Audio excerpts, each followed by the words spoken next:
Hello guys, मेरा नाम है अमित। स्वागत करता हूं आपका सिविल गोली यूट्यूब चैनल पर। दोस्तों, हमने सेडिमेंटेशन एनालिसिस के बारे में हम पढ़ रहे थे। उसमें हमने जो कि ग्रेन साइज डिस्ट्रीब्यूशन में ही सेडिमेंटेशन एनालिसिस आता है। और सेडिमेंटेशन एनालिसिस किसके लिए करते हैं हम कि परसेंटेज फाइनल हमारी सॉइल में कितने पार्टिकल हैं उसके लिए हम सेडिमेंटेशन एनालिसिस करते हैं। सेडिमेंटेशन एनालिसिस दो टाइप से किया जाता है, पिपेट मेथड और एक हाइड्रोमीटर मेथड। पिपेट मेथड की हमने पिछले सेशंस में बात कर लिया, अगर आपने नहीं देखा तो जाके देखें। आज बात करेंगे हम हाइड्रोमीटर मेथड के बारे में। तो पिपेट मेथड में हम क्या करते हैं, ये पिपेट मीटर से थोड़ा डिफरेंट मेथड है। पिपेट मीटर मेथड में हम क्या करते हैं, पिपेट में वहां पर हम जो कि मास पर मोल से सॉइल के जो ड्राई सॉइल हो जाती है पिपेट में से हम निकाल के रख देते हैं, उसका हम वेट करके परसेंटेज फाइनल पार्टिकल निकालते हैं। यहाँ पर हम क्या करेंगे, जो आपकी सॉइल सस्पेंशन में उसकी स्पेसिफिक ग्रेविटी के थ्रू हम यहाँ बात करने वाले हैं परसेंटेज फाइनल की। तो सबसे पहले यहाँ पर देखते हैं, ये आपके पास एक हाइड्रोमीटर रहता है, देन ये जार रहता है आपका, ये जार है। अब क्या करेंगे आप, हाइड्रोमीटर में जार में हाइड्रोमीटर डाल देंगे और इसमें क्या रहेगा, आपका जो बल्ब की हाइट है हाइड्रोमीटर की वो स्मॉल एस से रिप्रेजेंट कर रही है। और जो रीडिंग आ रही है जो फर्स्ट वहां से लेकर जहां आपका बल्ब ये शुरू हो रहा है, मतलब बल्ब से टॉप पोर्शन रीडिंग तक का, उसे हम एच से, कैपिटल एच से रिप्रेजेंट कर रहे हैं। यहाँ पर देखें हम तो जार रहता है, जार का एरिया रहता है ए जे से, सफिक्स में जे है, जे ए जे से रिप्रेजेंट करते हैं हम। और जो ये एच वाई टू है, एच वाई टू क्या है, यहाँ पर एच वाई टू है बल्ब का सेंटर, हाइड्रोमीटर बल्ब का सेंटर है यहाँ पर जो हम एच वाई टू ले रहे हैं। और जो सेंटर से नीचे का है उसे हम देख रहे हैं बी एच अपॉन टू ए से। और बल्ब के ऊपर से टॉप मोस्ट तक की जहां हम रीडिंग लेते हैं वहां कैपिटल एच हाइट रहती है। अब क्या करते हैं हम इसमें कि स्पेसिफिक ग्रेविटी ऑफ लिक्विड, मतलब ये इसमें आपसे क्वेश्चन में पूछेगा नहीं, मेथड नहीं पूछेगा, आपसे केवल फॉर्मूले पूछेगा या करेक्शन आपसे पूछ सकता है। तो हम सच इसमें ज्यादा डीप में नहीं जाएंगे, केवल फॉर्मूले से ही हम इसकी स्टडी करते हुए आगे बढ़ेंगे। स्पेसिफिक ग्रेविटी ऑफ लिक्विड की बात करें तो capital G is equal to 1 plus R suffix में एच अपॉन 100, ये हमारे फॉर्मूला बताया है।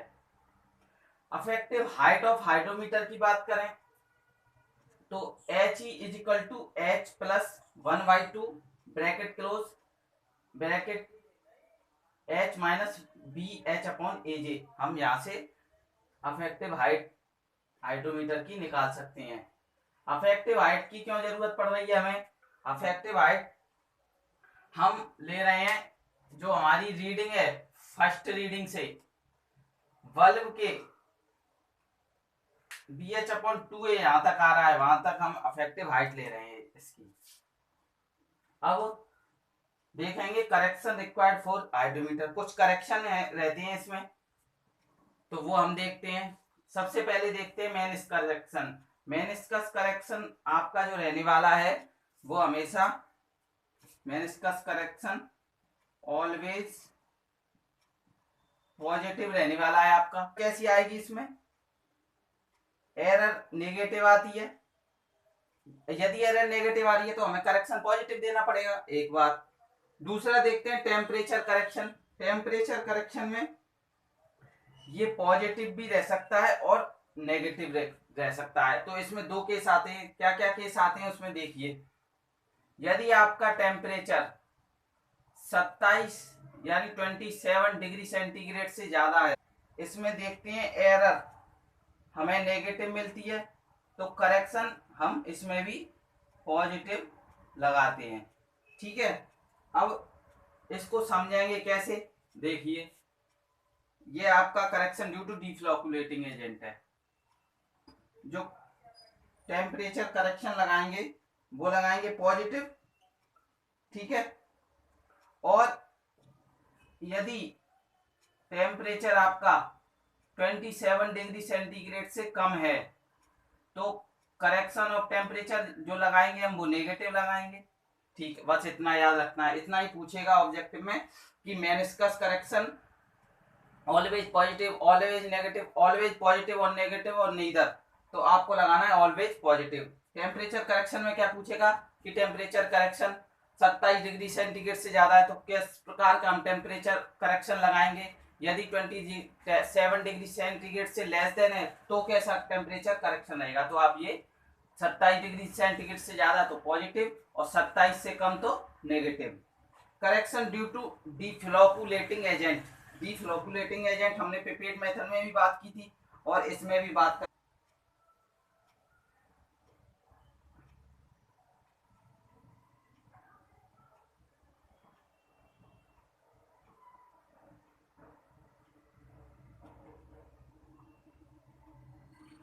होता है ऐसा है। इसमें डिफ्लोकुलेटिंग में अपने डिफ्लोकुलेशन में ये एजेंट डाले। अब इसमें क्या है, आपकी जो हाइड्रोमीटर है इसमें एक्चुअल रीडिंग तो यहाँ पर आएगी, लेकिन मेनिस्कस के कारण मतलब ये सरफेस टेंशन से इधर लिक्विड खींचेगा तो रीडिंग हमें घटी हुई मिलेगी।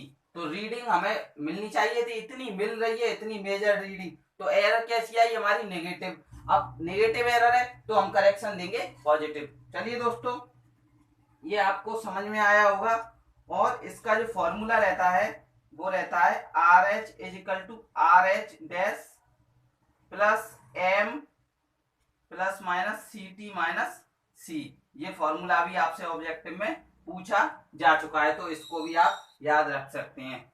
ठीक है दोस्तों, एज इट इज ये फॉर्मूला ऐसे ही पूछा जाएगा तो आप इसको याद रख सकते हैं। ठीक, अब बात करेंगे, हमने पिपेट मेथड की बात कर ली, हाइड्रोमीटर। अब बात करेंगे हम grain size distribution curve. Well graded soil के लिए कैसा रहता है यूनिफॉर्मली, और गैप ग्रेडेड सॉइल के लिए कैसा रहता है। आइए दोस्तों, अब बात करेंगे हम ग्रेन साइज डिस्ट्रीब्यूशन कर्व। आपने ये कर्व पढ़ा है कि यूनिफॉर्मली सॉइल के लिए किस प्रकार का कर्व बनाते हैं, वेल ग्रेडेड सॉइल के लिए, गैप ग्रेडेड सॉइल के लिए किस प्रकार का कर्व बनाते हैं। तो ये हमारे पास रहता है कि बाई एक्सिस पे हम परसेंटेज फाइनल लेते हैं और एक्स एक्सिस पे हम साइज ऑफ पार्टिकल लेते हैं, वो भी डी, कैपिटल डी डाया रहता है एमएम में। यहाँ आप देख पा रहे हैं 80 mm, 4.75 mm, 75 माइक्रोन और 2 माइक्रोन। यहाँ हम करते हैं 10, 20, 30, इस प्रकार से परसेंटेज फाइनल हम शो करते हैं।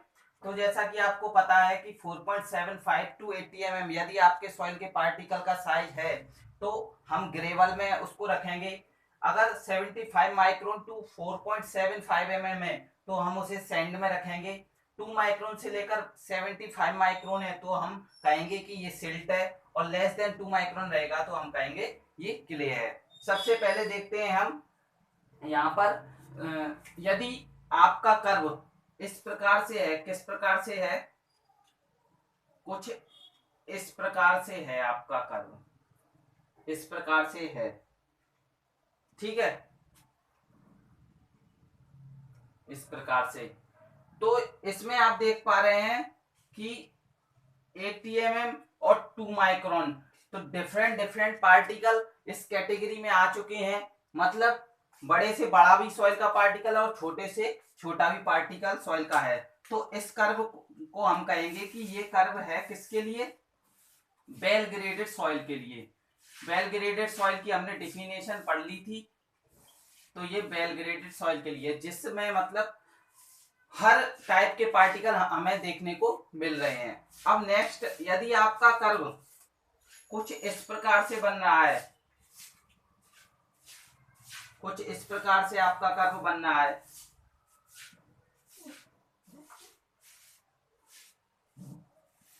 यदि आपको ऐसा कर्व देखने को मिल रहा है तो इसमें क्या है, एक ही वैरायटी के पार्टिकल मतलब 80 mm के हमें इस रेंज में देखने को मिल रहे हैं, तो हम कहेंगे कि ये है आपके लिए यूनिफॉर्मली या पुअरली ग्रेडेड सॉइल के लिए। ठीक है, अब हम बात करें, यदि आपको कर्व कुछ ऐसा मिल रहा है, कुछ ऐसा मिल रहा है, मतलब कि इसका मतलब क्या है कि कुछ टाइम के लिए आपको हॉरिजॉन्टल को देखने को मिल रहा है, तो इसका क्या मतलब है, इस रेंज में आपके जो साइज के पार्टिकल हैं वो आपको एब्सेंट देखने को मिल रहे हैं, मतलब इसमें सॉइल में नहीं है वो पार्टिकल, तो इसमें हम कहेंगे इसको कि ये गैप ग्रेडेड सॉइल के लिए है, गैप ग्रेडेड सॉइल के लिए कर्व है। तो दोस्तों हम जैसे न्यूमेरिकल करते हैं तो वो आप मेंस एग्जाम में, एसएससी जेईई मेंस में हमें ग्राफ प्लॉट करवाते हैं, मतलब आपको ये तो बताना ही है सीयू और सीसी की वैल्यू, साथ ही साथ ये बताना है कि ये हम जो हमारे पास साइज आएगा सॉइल का, पार्टिकल का, तो उसके लिए हमें ग्राफ प्लॉट करके बताना होता है। तो दोस्तों चलिए, आई होप ये आपको समझ में आया होगा दोस्तों। नेक्स्ट सेशन में बात करेंगे हम जो हमारी है कंसिस्टेंसी ऑफ सॉइल, उसमें हम देखेंगे कि कंसिस्टेंसी किसे कहते हैं, कोहेसिवनेस किसे कहते हैं। तो चलिए दोस्तों, यदि वीडियो अच्छा लगा तो वीडियो को लाइक करें, सेशन को ज्यादा से ज्यादा शेयर करें, कमेंट बॉक्स में अपनी वैल्यूएबल थिंग्स हमें सजेस्ट करें, और यदि आपने अभी तक चैनल को सब्सक्राइब नहीं किया है तो चैनल को सब्सक्राइब करें। Thank you very much. जय हिंद।